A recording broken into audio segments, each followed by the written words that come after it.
ये कहानी है ममता की, जो अपने परिवार के साथ मुंबई की एक गरीब बस्ती में रहती थी। उसके परिवार में उसका पति रमेश, 2 छोटी बच्चियां और उसकी सास बिमला थी। रमेश एक बावर्ची था जो शादी जैसे समारोह में खाना बनाने का काम करता था। आमदनी बहुत अच्छी नहीं थी। इस काम में ममता भी उसका हाथ बटाती थी, लेकिन फिर भी बड़ी मुश्किल से गुजारा हो पाता था। दूसरी तरफ ममता की सास उसे बिल्कुल पसंद नहीं करती थी, क्योंकि रमेश ने उनकी मर्जी के खिलाफ जाकर ममता से शादी चुकी थी। इसके अलावा बिमला को एक पोता चाहिए था और इसीलिए वो अपनी दोनों पोतियों से भी प्यार नहीं करती थी। एक दिन रमेश और बिमला खाना खाने बैठे तो पहला निवाला चखते ही बिमला अचानक से नाराज हो गई और गुस्से से बोली, छी, ये क्या उबाल के रख दिया, कोई स्वाद ही नहीं इसमें। रमेश, तू तो कह रहा था कि ये महारानी तेरे काम में तेरी मदद करती है, ऐसे करती है मदद। अरे ऐसा खाना खिलाएगा लोगों को तो हमारी भूखे मरने की नौबत आ जाएगी। माँ बस भी करो, क्यों इतना भड़क रही हो? मेरी तबीयत ठीक नहीं थी तो मैंने ही ममता को सादी खिचड़ी बनाने को बोला था। माँ जी, आप नाराज मत होइए, मैं आपके लिए कुछ और बना देती हूँ। बनाना था तो पहले ही बना देती, अब क्या बनाएगी? इतने में ममता की दोनों बेटियां बाहर से आ जाती हैं। बाहर जोर की बारिश हो रही थी। दोनों बच्चियां पूरी तरह से भीगी हुई थी। वो खुद को झटक कर पानी सुखाने की कोशिश करती हैं तो पानी के कुछ छींटे बिमला पर पड़ जाते हैं। अब तो बिमला का पारा चढ़ जाता है। वो गुस्से से अपनी बड़ी पोती पिंकी का कान पकड़ती है और कहती है, क्यों, तू अंधी है क्या? दिखाई नहीं देता? मुझ पर पानी क्यों डाला तूने? रमेश तुरंत ही खाना छोड़कर अपनी माँ को रोकता है और गुस्से से कहता है, माँ ये क्या कर रही हो? बच्ची तो है और पानी के कुछ छींटे ही तो पड़े हैं तुम पर, इतना क्यों बिगड़ रही हो? इसलिए बिगड़ रही हूँ क्योंकि ना तो मुझे तेरी घरवाली पसंद है और ना ही ये दोनों। अरे तू बिना मर्जी के इसे ब्याह लाया, मैंने बर्दाश्त कर लिया। एक पोते की उम्मीद लगाई, वो भी पूरी नहीं हुई, और ऊपर से तू भी हमेशा इन्हीं की तरफदारी में लगा रहता है। ना जाने कौन सा जादू कर दिया है इस करमचली ने तुझ पर। माँ तुम भी ना हद करती हो माँ। इतना कहकर रमेश घर से बाहर चला जाता है। उसके घर में इस तरह की कहासुनी रोज की बात हो गई थी। बिमला किसी न किसी बात पर ममता और उसकी बच्चियों को खरी खोटी सुनाती। ममता को भी उसका व्यवहार बुरा लगता था, पर वो कभी शिकायत नहीं करती थी। लेकिन रमेश को ये सब बिल्कुल अच्छा नहीं लगता था। वो उदास होकर एक जगह बैठ गया। जोरदार बारिश हो रही थी। रमेश अपनी सोच में डूबा हुआ था। तभी उसने महसूस किया वो जिस जगह बैठा था वहां बारिश का पानी भरने लगा। उसने इधर उधर नजर घुमाई तो देखा कि धीरे धीरे लोगों के घरों में भी पानी जा रहा था। वो हड़बड़ी में उठा और जैसे ही उसने कदम बढ़ाया, एक पत्थर से टकरा कर गिर गया। उसके सिर पर गहरी चोट आई थी, जिससे वो बेहोश हो गया। पूरी बस्ती में बारिश के पानी को लेकर हाहाकार मचा हुआ था। किसी का ध्यान रमेश पर नहीं गया। कुछ ही मिनटों में वो बाढ़ के पानी में डूब गया और बेहोशी में ही इस दुनिया को अलविदा कह गया। कई घंटों तक जब रमेश घर नहीं लौटा तो ममता को उसकी चिंता हुई। वो अपनी सास से बोली, माँ जी, मैं जरा इन्हें देख कर आती हूँ, आप पिंकी और सोनी का ध्यान रखिएगा। बिमला ममता की बात का कोई जवाब नहीं देती। ममता अपनी बच्चियों को घर में रहने की बात समझाकर रमेश को ढूंढने निकल गई। पूरी बस्ती में पानी भरा हुआ था। कई घंटों तक ढूंढने के बाद भी उसे रमेश कहीं नहीं मिला। वो निराश होकर घर लौट आई।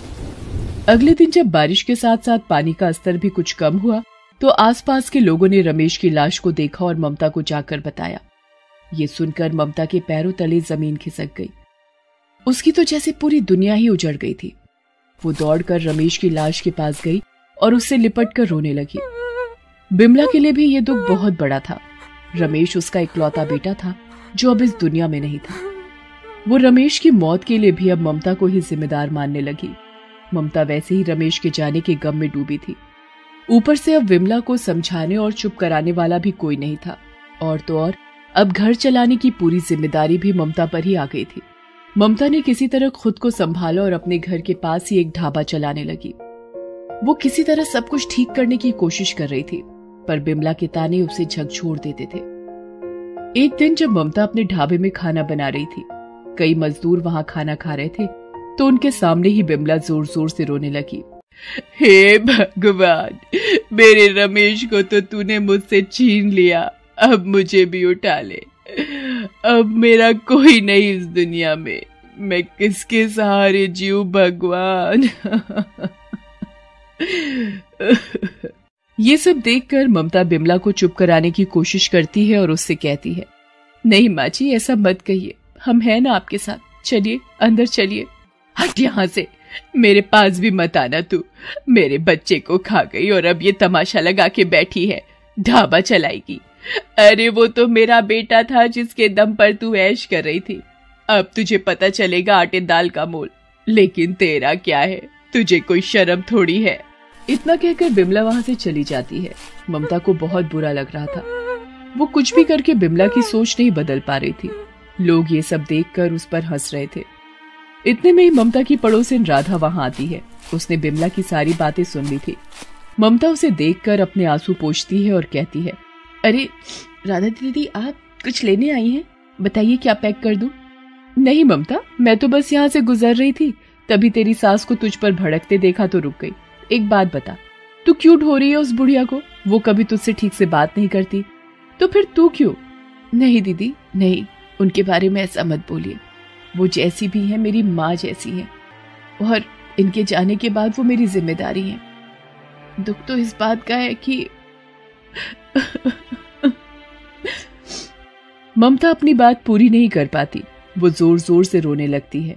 राधा उसे संभालती है और उससे कहती है, क्या हुआ ममता, क्या बात है? दीदी, मैं माँ बनने वाली हूँ।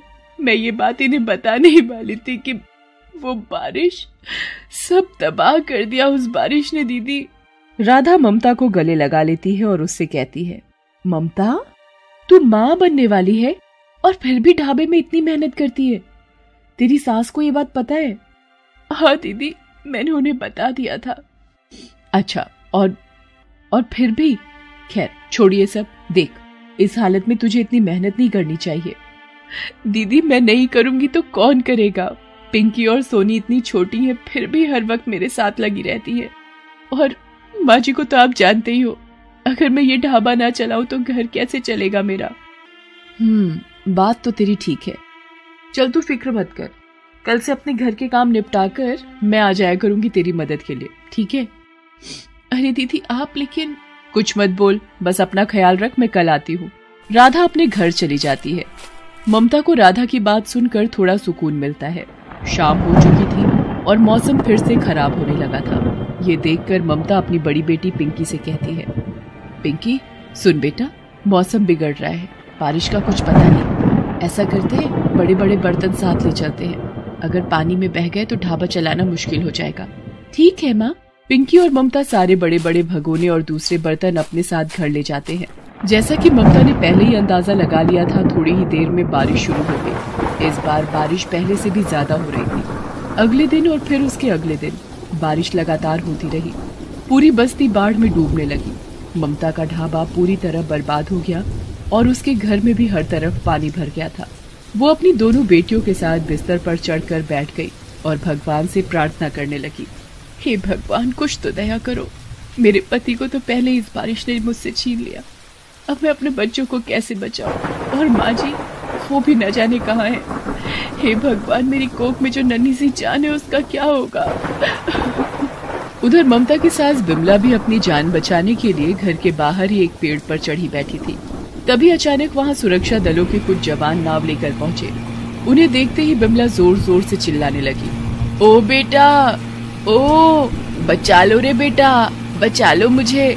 बिमला की आवाज सुनकर जवान उसे पेड़ से नीचे उतारते हैं और नाव में सुरक्षित बिठा लेते हैं। एक जवान उससे कहता है, माँ जी, हम पूरी बस्ती में घूम चुके हैं, आप बताओ यहाँ आसपास कोई और तो नहीं जिसे मदद की जरूरत हो? बिमला जानती थी कि ममता और उसकी दोनों बच्चियां घर के अंदर हैं, फिर भी वो ये बात सुरक्षा दल को नहीं बताती। वो कहती है, नहीं बेटा, बस मैं ही अकेली मरने का इंतजार कर रही थी यहाँ। वो तो अच्छा हुआ कि तुम लोग आ गए, भगवान भला करे तुम्हारा। सुरक्षा दल के जवान नाव लेकर वहाँ से चले जाते हैं। उधर ममता ने घर की खिड़की से बिमला और सुरक्षा दल को देख लिया था। उसने कई बार मदद के लिए आवाज लगाई, लेकिन बारिश की वजह से उसे किसी ने नहीं सुना। उसने बिमला को उनके साथ जाते देख लिया था। वो समझ गई थी कि बिमला ने उसे और उसकी बच्चियों को वहां मरने के लिए छोड़ दिया था, लेकिन उसने हिम्मत नहीं हारी। कुछ देर सोचकर उसने ढाबे से लाया हुआ सबसे बड़ा भगोना लिया और उसमें अपनी बच्चियों के साथ बैठ गई और एक बड़ी करछी को चप्पू बनाकर बाढ़ के पानी में भगोने के साथ तैरने लगी। वो सुरक्षित जगह ढूंढने लगी। उधर जिस नाव में बिमला गई थी, थोड़ी ही दूर पानी का बहाव तेज होने की वजह से वो पलट गई। जवान तो तैर कर निकल गए, पर बिमला डूब रही थी। तभी भगोने की मदद से तैरती हुई ममता वहां पहुंच गई। उसने बिमला को डूबते हुए देखा। वो तुरंत चिल्लाई, माँ जी आप फिक्र मत कीजिए, माँ जी मैं बचा लूंगी आपको। ममता तुरंत ही बिमला के पास पहुंची। पिंकी ने बिमला के दोनों हाथ पकड़ लिए और बिमला डूबने से बच गई। फिर ममता ने पूरी ताकत लगाई और सही संतुलन बनाते हुए भगोने को तैराने लगी। बिमला का मुंह पानी से बाहर था, इसलिए अब वो सांस ले पा रही थी। तभी ममता ने पिंकी से कहा, पिंकी शाबाश बेटा, दादी को ऐसे ही पकड़े रहना बेटा।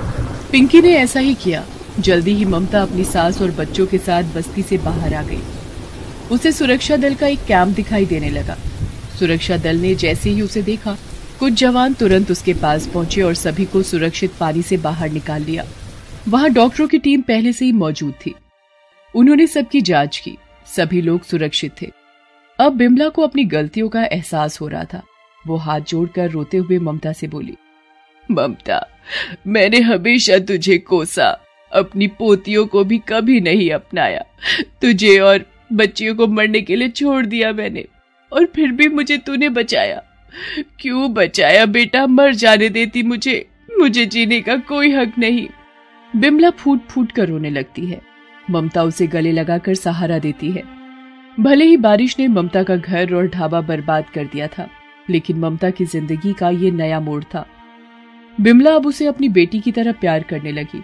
अपनी दोनों पोतियों को भी उसने दिल से अपना लिया था। बाढ़ के हालात सुधरने तक सभी लोग उस कैंप में ही रहे। सब कुछ ठीक होने के बाद ममता ने फिर से अपना ढाबा खोला। अब बिमला भी उसकी पूरी मदद करती थी। कुछ ही महीनों बाद ममता ने एक प्यारे से बेटे को जन्म दिया। बिमला ने अपने पोते को गोद में लेकर चूमा। उसकी आंखों में आंसू थे। वो ममता को देखकर बोली, ममता देख तो, मेरा रमेश वापस आ गया मेरे पास।